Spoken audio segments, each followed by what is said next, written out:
E aí, pessoal? Boas-vindas a esta nossa explicação detalhada.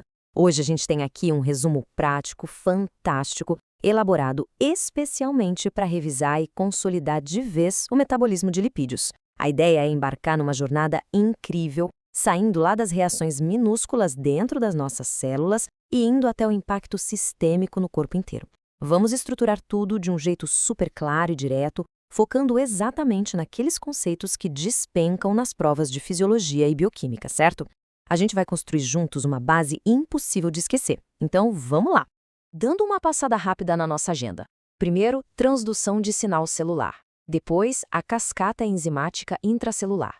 3. A jornada do ácido graxo. 4. Jejum e exercício físico. 5. Alimentação e homeostase energética. E fechamos com um resumo prático para as provas. Ponto 1. Transdução de sinal celular. O gatilho inicial na membrana. Bom, o começo de tudo é aqui. Antes de queimar qualquer molécula de gordura, a célula adiposa precisa receber, digamos, uma ordem do corpo. Pode ser uma queda de glicose ou o início de uma corrida. E para entender isso, a gente precisa falar de transdução de sinal. Lembra do clássico Bernie Levy? Pois é, os hormônios viajam pelo sangue, mas a grande maioria não consegue simplesmente atravessar a membrana da célula. Então, as proteínas da membrana funcionam como verdadeiras antenas, os receptores. Elas captam o sinal do lado de fora e traduzem para uma linguagem que a célula entende por dentro. E é aí que nascem os famosos mensageiros secundários. A sequência exata é a seguinte: quando o corpo entra em jejum ou durante um exercício, hormônios como o glucagon ou a adrenalina se ligam ao GPCR. Esse é aquele receptor acoplado à proteína G. Isso acorda a proteína G trimérica, que vai lá e estimula uma enzima na membrana, a adenilsilclase. O resultado final, uma produção gigante de AMP cíclico, o CAMP.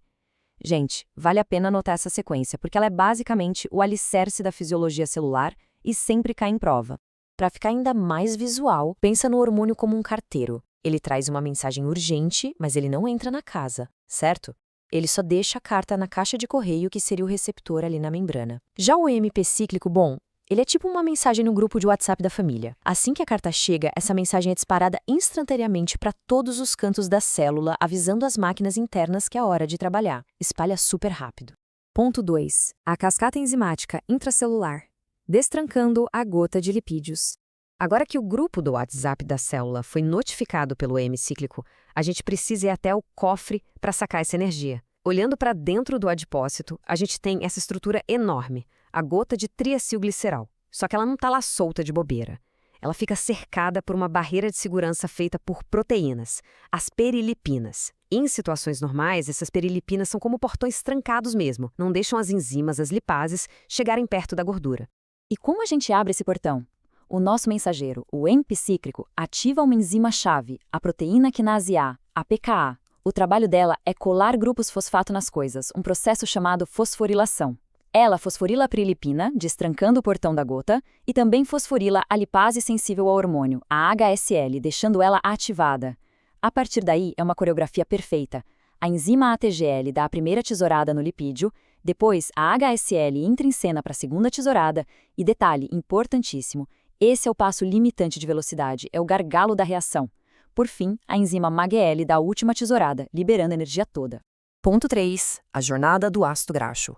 Do armazenamento ao combustível. Certo, a gordura foi quebrada, mas o tecido adiposo não usa essa energia sozinho, ele precisa distribuir para o resto do corpo. O resultado daquela cascata de tesouradas que a gente viu é bem claro. A gente pegou um triacilglicerol gigante e depois da ação da ATGL, HSL e MAGL, terminamos com 3 ácidos graxos livres e uma molécula de glicerol. O glicerol vai quase todo para o fígado para virar glicose nova, mas os ácidos graxos, esses sim têm a missão de fornecer energia bruta pesada para o sistema.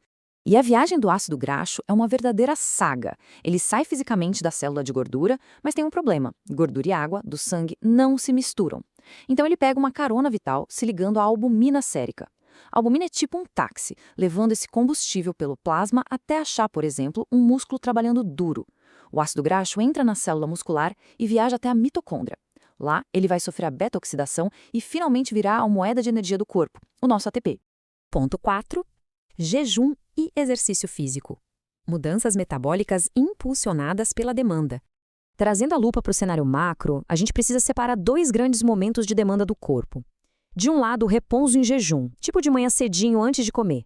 Aqui, quem manda é o glucagon. É uma mobilização de gordura gradual, lenta, só para manter o motor rodando. Do outro lado, o exercício físico intenso. Aí a história muda. É um surto agudo, puxado pela adrenalina. O músculo está gritando por energia, exigindo que as lipases lá no tecido adiposo trabalhem na velocidade máxima. Mas e se a gente ficar dias sem comer? Num jejum prolongado, o corpo faz uma adaptação incrível. Os ácidos graxos no sangue são ótimos para o músculo, mas o nosso cérebro, por causa da barreira protetora dele, simplesmente não consegue usar essas moléculas grandes. Para não ter que destruir todo o músculo do corpo para fabricar glicose, o fígado tem uma ideia genial. Ele pega os ácidos graxos e transforma em corpos cetônicos. Esses sim conseguem entrar no cérebro. É uma jogada de mestre da fisiologia para poupar a massa muscular em emergências. Ponto 5. Alimentação e homeostase energética. A contra-resposta anabólica. Na biologia, tudo precisa de um freio, né? Essa tabela aqui vale ouro para revisar as provas. Olha o contraste. No jejum e exercício, a gente tem glucagon e adrenalina subindo o AMP cíclico, ativando tudo para queimar gordura. Agora, no estado alimentado, depois daquela refeição, quem manda é ela, a insulina. A insulina simplesmente derruba o AMP cíclico e aciona as fosfatases, que tiram os fosfatos das enzimas. A nossa enzima-chave, a EHSL, fica desfosforilada e totalmente inativa. O corpo quebra a lipólise e começa a armazenar, a lipogênese. Aqui dá para ver certinho o impacto da insulina. Ela atua literalmente desligando a chave geral da quebra de gordura. A prioridade agora passa a ser 100% o armazenamento do que veio na dieta. É proibido mobilizar energia nesse momento. A regra agora é guardar tudo. Ponto 6. Resumo prático para provas. Os principais pontos para gabaritar as questões. Para deixar tudo bem amarradinho na cabeça. O sinal vem, a proteína G trabalha e o AMP cíclico é a mensagem dentro da célula. O mecanismo de ligar a queima é a fosforilação pela pKa. E o grande freio da história toda é a insulina. Para não esquecer a ordem das enzimas, usa a mnemônica AHM, de ação hormonal mobilizadora. É só seguir a ordem alfabética. Primeiro a ATGL, depois a HSL, que é a principal, e por último a MAGL. Não tem erro.